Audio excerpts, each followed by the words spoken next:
cried on roller coasters. I briefly cried when I went to the beach after watching Jaws. I mean, duh. I always cried in public pools because of all the insects in the water. But heights and any activity that surrounded them were at the top of my tier list.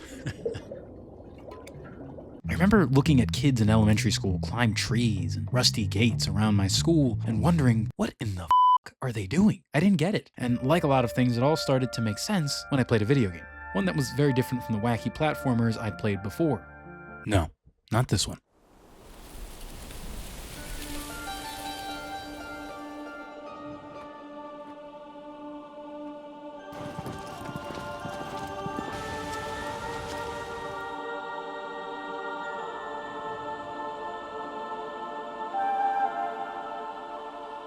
In Shadow of the Colossus, you didn't conquer beasts by double jumping, magic wielding, or really long chains. Our hero conquered them by adhering to the 3 Fs: falling, flailing, and failing. You didn't move like a video game character. You just moved like a regular person against a video game character. So when you finally held on to that divine matted fur in the right place, high off the ground, the wind roaring as you sway like a pendulum in an earthquake off of this massive, living, breathing structure, it was beautiful and thrilling, while also maintaining an immeasurable air of calm. Moments of this game can be genuinely terrifying. In the first few minutes when you have no idea how you will topple this divine creature, it's made my heart beat faster than any horror game has before, while also calming me in a way no other video game has been able to, with its incredible quiet environment and the score that strokes the temples of your very soul. As you enter a Colossus area, the music that typically accompanies it provides a feeling of wonder, with an undertone of apprehension. This place and this being that stands before you are indescribably beautiful, but also dangerous. You shouldn't be here,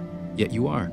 Yes, for the goal of saving the one you love, but also for the love of the game. To climb on the shoulders of giants, to conquer their impossible heights, no matter the potential consequences. And once you do find a way to mount them, the music changes to reflect that. Gone are the fearful strings that accompanied the Colossi's introduction. Instead, they are replaced by a joyous symphony. This is what it's all about: overcoming the fear of the daunting obstacle before you and finding the excitement of standing on top of it. It's a feeling any real-life mountain or high rock wall can produce in a climber. A roller coaster unlike any you've ever seen or experienced. And it became something that I desperately sought out in other titles. I wanted a protagonist who didn't know what the he was doing, struggling, clambering up their way to an objective, and learning the ways of the climb one hold at a time. And for years, I wouldn't have that feeling met again. And then it came back when I was climbing Hyrule's Twin Peaks. The sun beaming down on me while I'm climbing up the side of this hulking piece of land. I looked like Peter Parker on his first wall crawl. Link's breath is ragged, little cartoonish drops of sweat exploding off of his head. And then I make it to the top. Those quaint piano keys ride the wind around me. Hyrule in all of its splendor is laid out bare for me to see from all sides. The great, beautiful evil in the middle, and all of the beautiful good around it. And in essence, I think that kind of describes what mountain climbing is, or what it feels like in these games. I think about the journey, when I was on the ground looking up and thinking, oh, this. Shoving mushrooms down my gullet for stamina boost, planning the route, looking for points in the rock where it slides inward a bit, making it easier to climb, and saving me some stamina. The relief I felt when I found a point where I could rest for a second, to breathe before I had to hit the trail again, and just climb, and nothing else but think about the climb. No fighting or experience points or anything like that. Your reward is just the view, and maybe a weapon that will break when you hit someone once. And that's all I needed. Tears of the Kingdom was a great game, but it wasn't about the climb anymore, and rightfully so. They gave us a whole game about that. Now, it's time to have fun and just zoom up the things in 100 different ways, like a true video game protagonist. It was necessary, but that feeling after finishing Breath of the Wild was much the same as finishing Shadow of the Colossus. The experience was breathtaking, immeasurably satisfying, but like any good drug, it left me wanting so much more. And holy hell, am I getting it. Mountain climbing games are hitting its stride in video games, and more specifically in the indie community. Obviously, the biggest example we have now is Peak, which sold over 5 million copies in just 1 month, and for good reason. It's a game that had breakfast with a survival sim, lunch with Lethal Company, and a brief conversation with Breath of the Wild, which led to one hell of an exciting multiplayer experience. You're let loose to maneuver up these vast, mythical mountains, but you are anything but mythical. A goofy 13-year-old scout who gets tired after about 10 minutes. There is no grace in your climbs. Even the smallest of wall climbs consumes tons of stamina, and there's plenty of other obstacles along the way that will send you tumbling to your death, or giving you so many different status ailments that you might as well be. But it's a different story when you're with your friends, having debates about which route to take, or sticking my hand out to help them on that final stretch of a climb. And after having a sliver of stamina left, looking ahead and shouting, "I see the smoke," It's that familiar feeling, but with friends, and it's really fun. And while I still won't be climbing mountains anytime soon, this game definitely makes me want to take more hikes. Yeah, that's right. I could use a game that tells me to touch grass every once in a while. It's definitely got some issues, with some of the mountains feeling like you have to climb them in a very specific way that kind of ruins the fun of the dynamic mechanics the experience feels like it's built on, but it's got a lot of potential, and overall, I'm really glad to see another game about the climb. But there was a different peak that came before this one that felt like the mountain climbing game of my dreams. Peaks of Yore is a very, very special game, one that has provided me with an indescribably immense comfort while also having me literally look like this at points while playing. It is an amazing journey dedicated to nothing but the climb and the love of the climb, with some of the coolest puppeteering controls I've ever seen in a game. Easy to learn, but very difficult to master. Left mouse for left hand, right mouse for right, and spacebar for jump. You get ropes that you can use for shortcuts, as well as a supportive tool to help you with risky jumps, chalk that helps you grab certain holds for longer, and coffee that makes you jump farther. I spent the first few hours floundering around, struggling to understand exactly how to move. A 10-foot wall took me an embarrassing amount of time because I quite simply didn't know how to get up. Once you learn, once things click, it's when the game really becomes exciting. At first, it feels incredibly jarring. Jumping and swinging with your arms in the first person feels like it shouldn't feel good, but you get used to it. The game eases you in with a gentle hand, while some delightful Scottish people, who genuinely sound happy for me when I succeed, teach me the ways of the craft. And after it's done, you return to your cabin to dust off some knickknacks, listen to some tunes, or just smoke your pipe. The cabin acts as your hub between levels, which are accessed by books that lie in different corners of the cabin. On each page is a different mountain, waiting for your inky stamp. Proof that you did the damn thing. Like Shadow of the Colossus, Peaks of Yore is unapologetic in its focus. The only challenge that lies before you are the ultimate ones, but each boss isn't a battle, but an absolute beauty. I found myself stopping so often to just look around. The lakes and sprawling forests beyond the mountain site, Ymir's Shadow, one of the game's final mountains, looms menacingly large in the distance. And there again is that beautiful dichotomy climbing games offer, an overwhelmingly large circle of comfort with just that small fear right in the middle. That last climb or that hold that's so close, but the risk of the jump might as well make it 100 miles away. I'm terrified to look down, and in some ways, even more terrified to look up and see how much farther I have to go, while also at the same time just being overwhelmed with the sheer amount of spectacle surrounding me. How soothing everything is, thousands and thousands of feet up in the sky. Every lovely inch of Peaks of Yore is edged with fear. Between mountains, you'll have friends knocking at your door with little deliveries that will help you in the environment. Sometimes you'll find items on climbs, or even permanent upgrades to your supplies.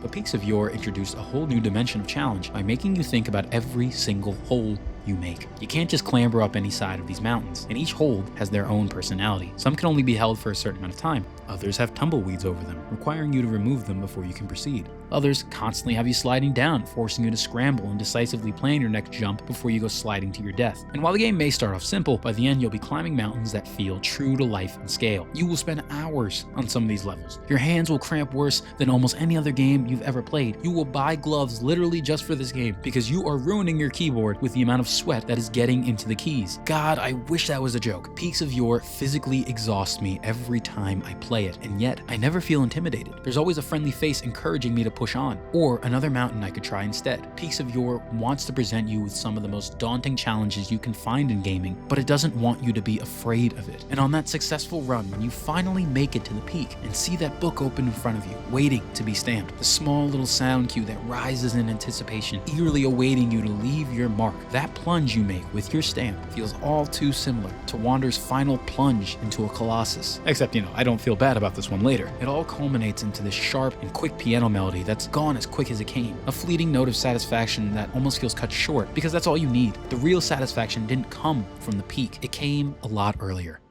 At the last state of play, we got to look at a game called Cairn. While much wasn't shown, it promised a true-to-life mountain climbing experience, and after playing the newly released demo, I can confirm it delivers exactly that.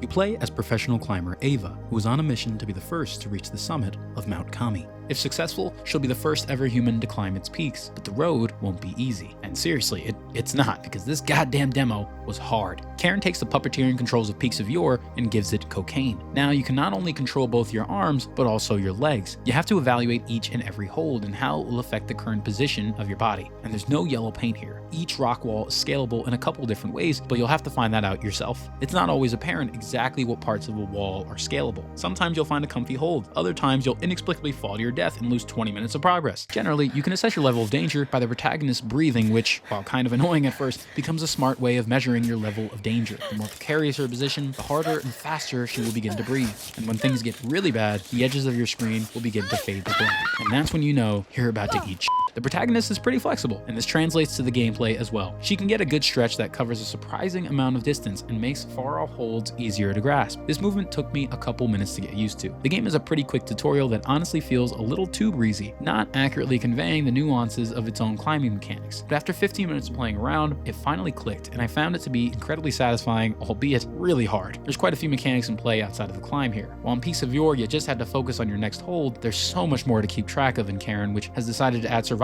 game elements such as hunger and thirst meter, similar to Peak. Each ailment affects your climb in different ways. Your stamina is halved, or your health is halved, and things become harder. In Karen, these are just kind of minor setbacks that can be easily remedied by just pressing a quick button in the menu. They don't really add to the gameplay in any meaningful way, and from what I've seen of the demo, it doesn't necessarily fit. Still, the climbing at its core is really exciting. Managing 4 limbs compared to 2 is a bit more overwhelming, and the game attempts to assuage this by automatically selecting each limb you choose. So if you grip your hand, the next limb you move will be your leg and then back to the hand. So all you really have to worry about is deciding where the next limb the game selects will go. Curiously, there is an in-game setting that allows you to manually select the limb you want to move next. Yet strangely, the game really doesn't want you to do this. It's turned off by default, and if you change it, a message will pop up saying that you are strongly urged not to select this option, which felt really weird to me. Why would fully active control of my avatar be so heavily discouraged? And after playing with it on for an hour, I still had that same question. Being able to manually select a limb works pretty well overall. Yeah, sometimes it's a bit wonky and it can be difficult to pick the exact one you want, but overall, it works. I think maybe they steer players away from it because it adds a new layer of challenge to the gameplay, having to account for your next move from a ton of additional angles. Playing with the manual off is definitely faster in some ways, but even if you don't want to use the manual features all of the time, the game will still go about using the usual automatic system unless you hold down a button to select a limb yourself. It took me 2 hours to clear the demo, which is essentially the bunny slope before the actual mountain. Part of that length was spent redoing a portion of the first level. My first attempt went pretty well. I conquered the first rock wall and sat down to take in the view of the sunset. Karen has a full day and night cycle that also affects your climbs. I continued to make solid progress, getting pretty close to the top of the second wall. And then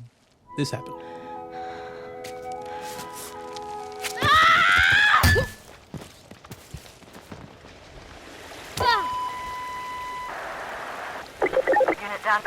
Another time I fell and I lost consciousness, and I was forced to watch a protagonist lay in the mud while hours passed by.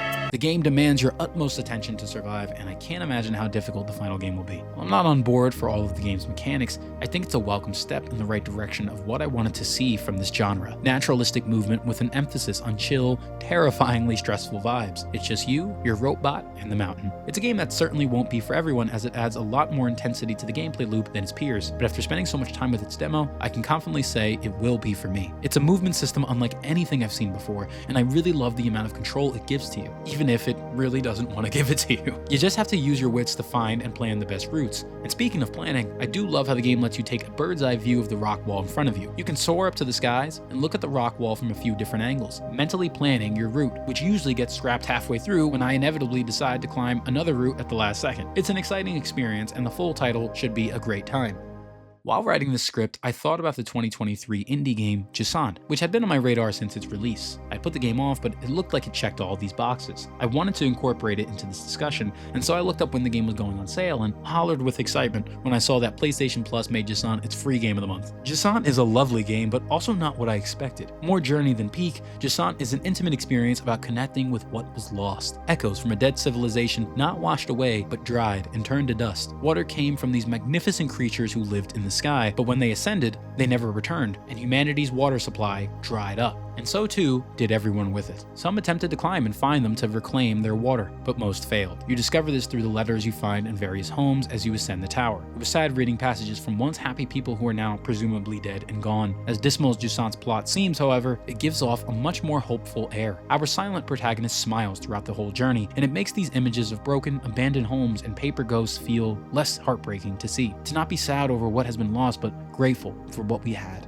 Jusant feels more like Gone Home, but with an added layer of verticality. It's telling a story about people first and foremost. And while it initially seems like the game is pitching itself as a boy who must undergo an arduous journey, it isn't really that. As a matter of fact, the journey seems quite easy for them, which brings us to the climbing mechanics. Jusant features climbing, and if you've seen any screenshots or trailers for the game, you've probably seen a good bit of it. Sadly, what's actually there isn't much. Jusant's gimmick is that you have to alternate between the L2 and R2 triggers while pushing the analog stick in the direction you want to go. You can jump in any direction, putting down pythons and web swinging your way to far off holds. You have stamina that drains with every action. Resting during climbs resets it so you don't lose as much. Jusant throws a few obstacles like these cool rock bugs that you have to piggyback off of until they get too tired of carrying your big ass and come to a complete stop. And so you'll have a lot of fun terrorizing these poor bastards and hopping on whichever unfortunate one comes near you. There's other little bugs that give you this air boost where instead of jumping, you literally just ascend. There's a scan triggered by your cute blue companion that triggers plants around you to create new pathways through their growth. Jusant has quite a few obstacles to throw your way during the journey, but the game doesn't really ever seem to make much use of them in any complicated manner. It certainly doesn't overstay its welcome in any way. On the contrary, I thought it was a little short. It felt like most of the game was showing me these mechanics on a really introductory level, but I felt like it had so much potential to expand on it. I think I was expecting it to go on a bit longer and fully explore its platforming. Instead,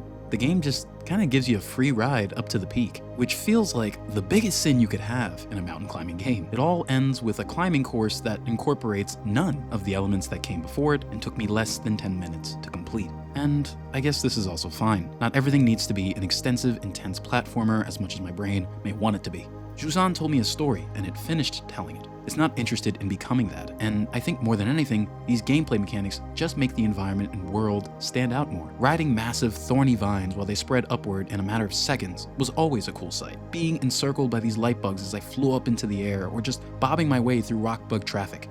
The world felt truly alive. Rather than make the environment hostile, it felt like it was actively helping me move forward. Kind of like the chipper explorers I met in Peaks of Yore, except the bugs didn't talk with thick Scottish accents. It's a gorgeous place that was happy for someone to be there again after so much time had passed. The climb wasn't the goal, but rather a tool to push the narrative forward. Despite the gameplay's lack of depth, I still found it to be an exciting adventure.